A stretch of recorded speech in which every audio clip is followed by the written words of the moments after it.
Olá pessoal, aqui é Fernanda do Prazer da Literatura e no vídeo de hoje eu vou conversar com vocês sobre literatura norte-americana do final do século XIX e início do século XX.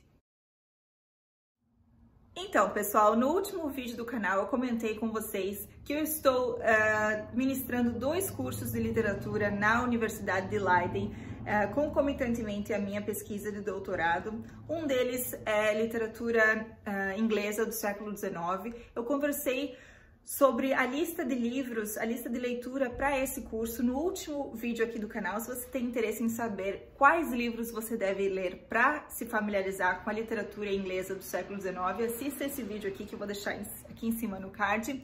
E hoje eu vou conversar com vocês sobre os livros de literatura norte-americana. E nesse curso, Literatura Norte-Americana, a Era do Realismo, de 1865 a 1920, mais ou menos, é um curso que me pegou de surpresa, porque eu não tinha tanto conhecimento sobre a literatura norte-americana, mas é claro que como professores são estudantes para sempre.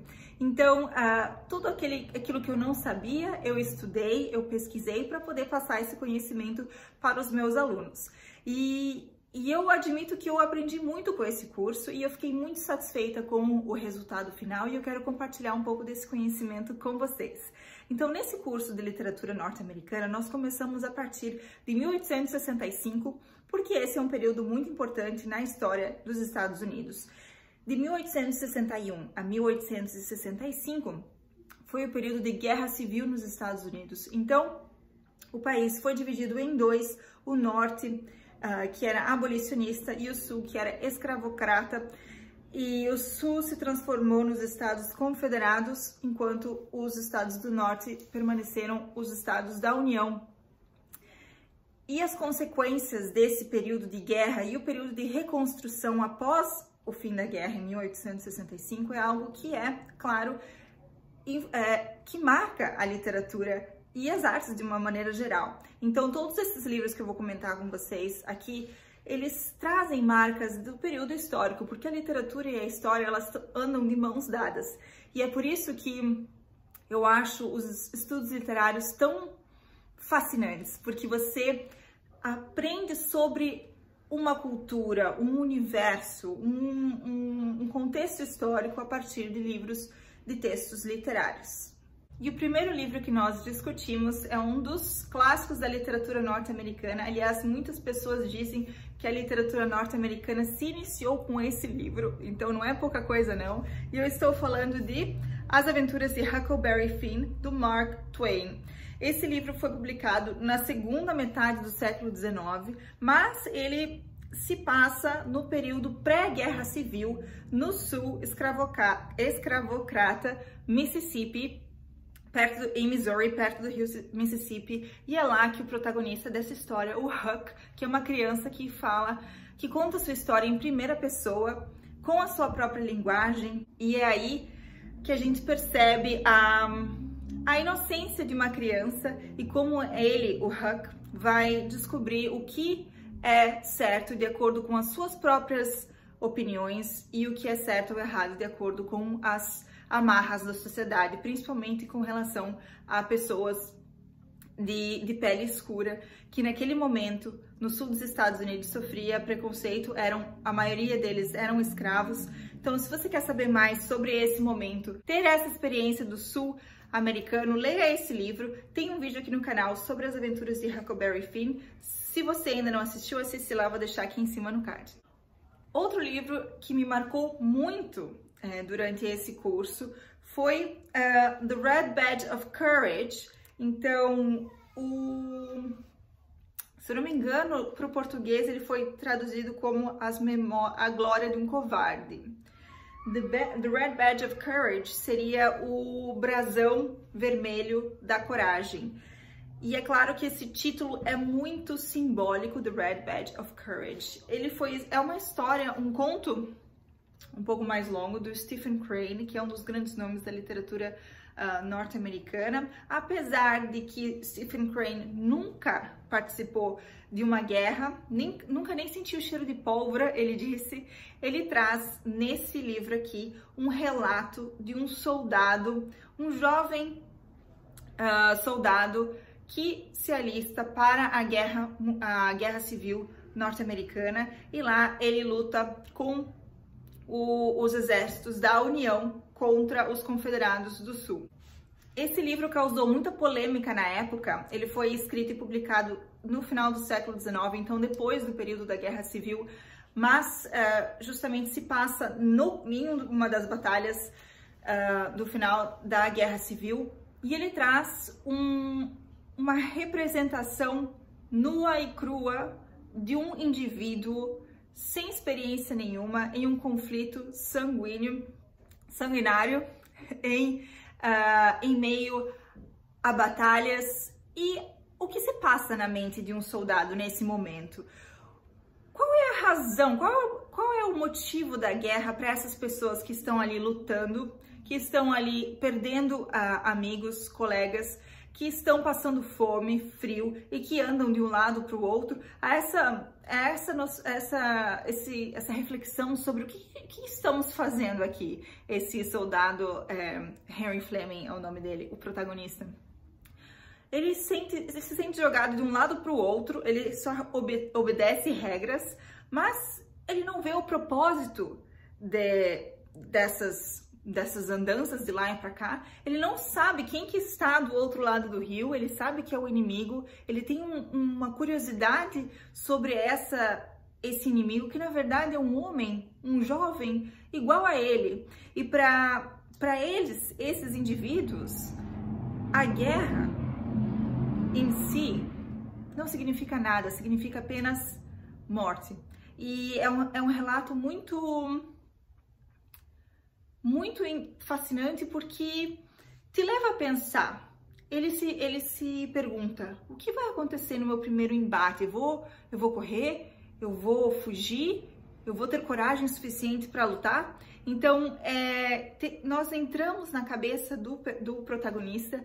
Então, mesmo sendo escrito lá no final do século XIX, esse livro já traz premissas modernistas, o fluxo de consciência dos personagens, e é interessantíssimo se você tem interesse em saber mais, em sentir o que seria ser um soldado norte-americano no exército da União durante a Guerra Civil. Leia The Red Badge of Courage, de Stephen Crane.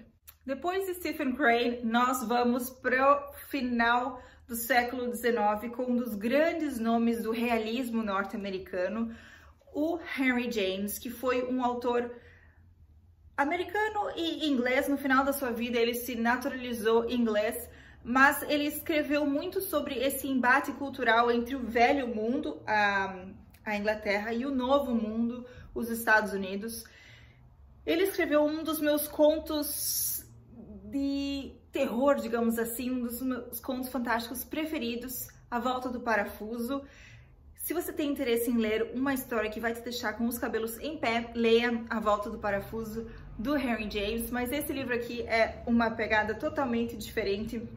É um livro que faz parte do movimento realista da literatura norte-americana e se chama The Bostonians.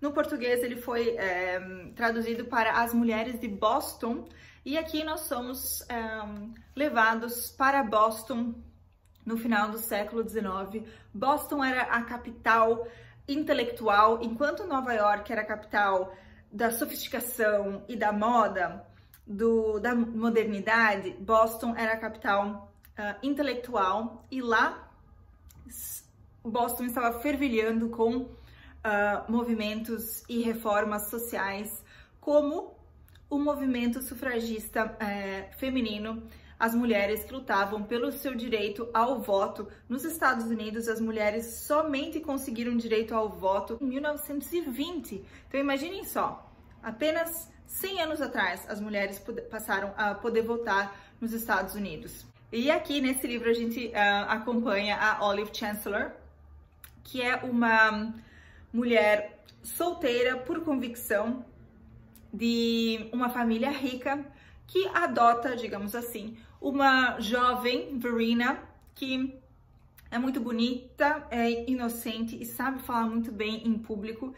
E as duas lutam juntas pela causa da emancipação feminina no final do século XIX. Mas há algo mais entre essas duas mulheres, uma relação de possessão, e não vou falar muito sobre isso. Se você tem interesse em saber mais, leia o livro As Mulheres de Boston. Há também uma adaptação cinematográfica que traz Christopher Reeves, o Super-Homem, como Basil Ransom, que é o antagonista dessa história aqui, que é maravilhosa, um ótimo filme.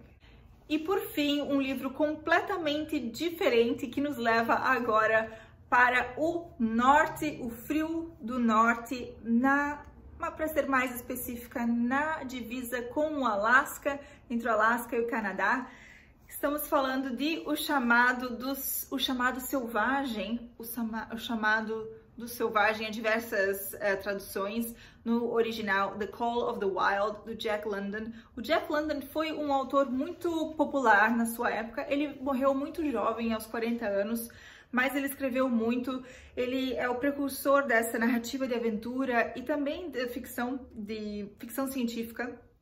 E aqui, numa das suas histórias mais famosas, O Chamado do Selvagem, ele nos leva então para essa região no norte dos Estados Unidos, no Alasca, durante o período do Gold Rush, Klondike Gold Rush. Isso foi entre 1896 e 1899, então no final do século XIX, as pessoas descobriram ouro nessa região. Então diversas pessoas em busca de riqueza, em busca de uma nova vida, foram até esse norte, nessa região de Klondike, através no que hoje é chamado de Gold Rush, então para tentar encontrar ouro.